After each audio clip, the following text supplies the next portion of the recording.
So we're in class 124 on the Golden Dust, page 71.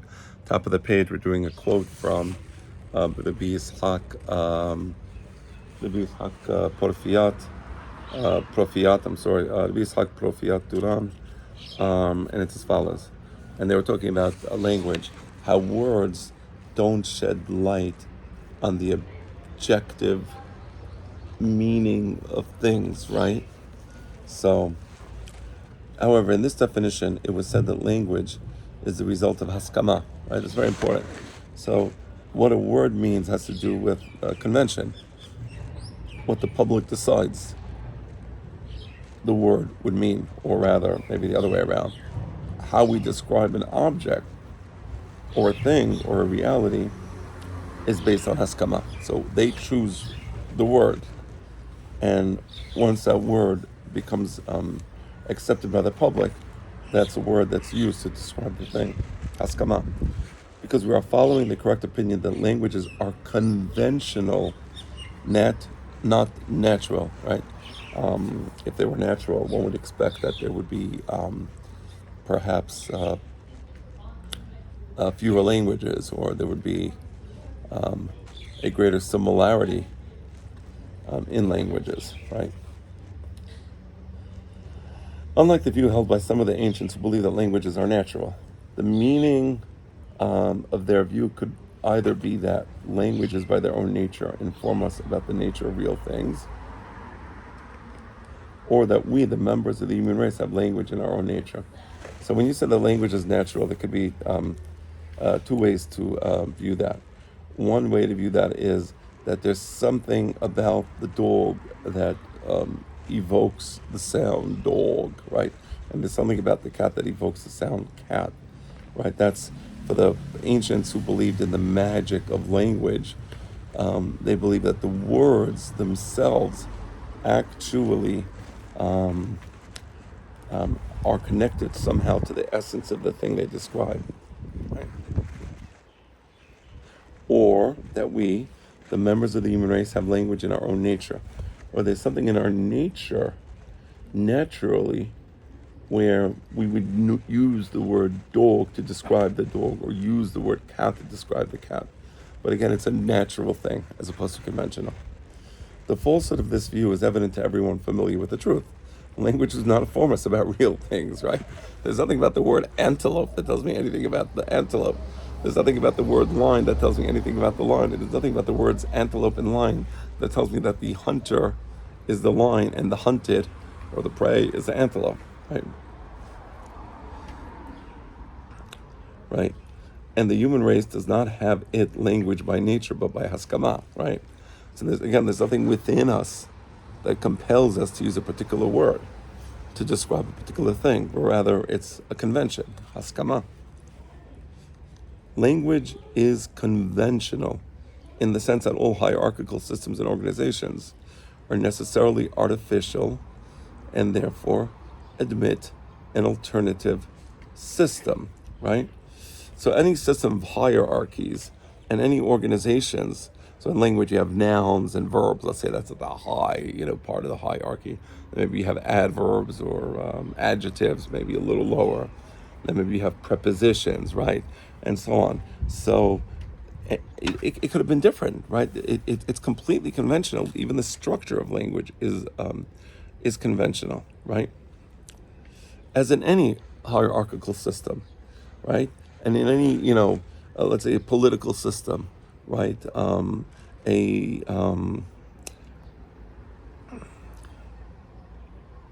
There's always an alternative way in which it could be done, right? So there's a choice.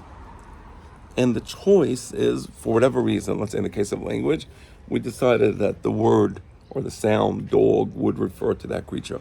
It could have been dag. It could have been doog, right? It could have been many other things. It could have been cog, right?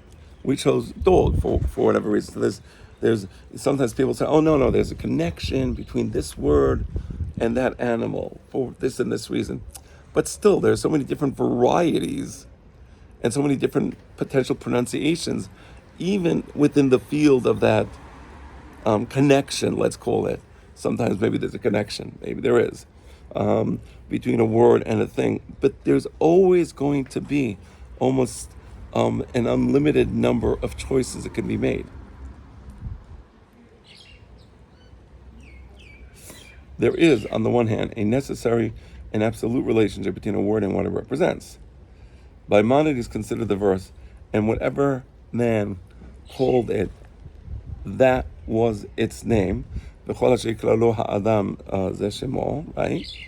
So on this, Rambam says, we must point out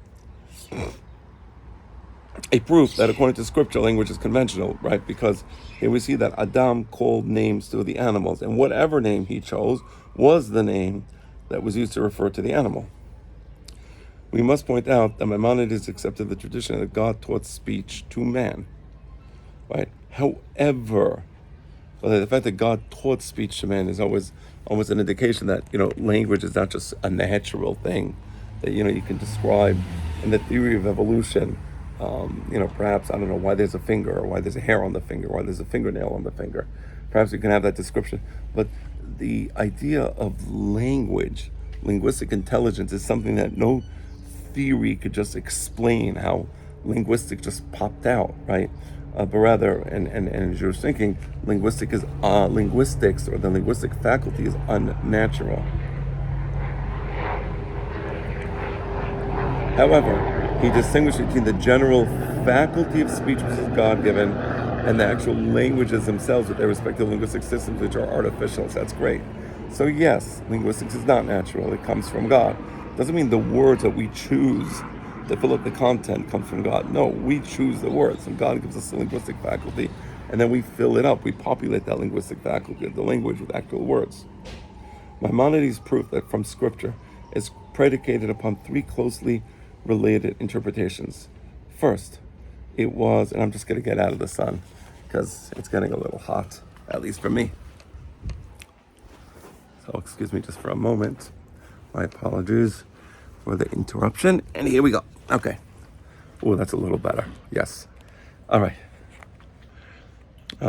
First, it was Adam and not God who instituted language. This point is fundamental to the artificial aspect of speech. So the actual language, as opposed to the linguistic intelligence, rather the language, that comes from Adam. This point is fundamental to the artificial aspect of language.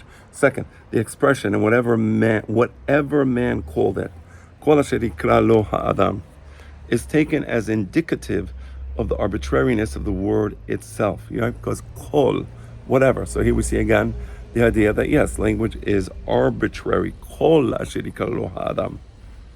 Okay. Right. Finally, the second half of the verse, and that was its name. Zeh Shemo is understood to mean, and that became its name, right? Zeh Shemo doesn't mean that this was the name from beforehand and he discovered the name. That means Zeh Shemo means that was the name that he chose. That was the name that stuck, right? From that point onwards. Positing thus a basic linguistic property whereby a sign is necessarily associated with what it represents.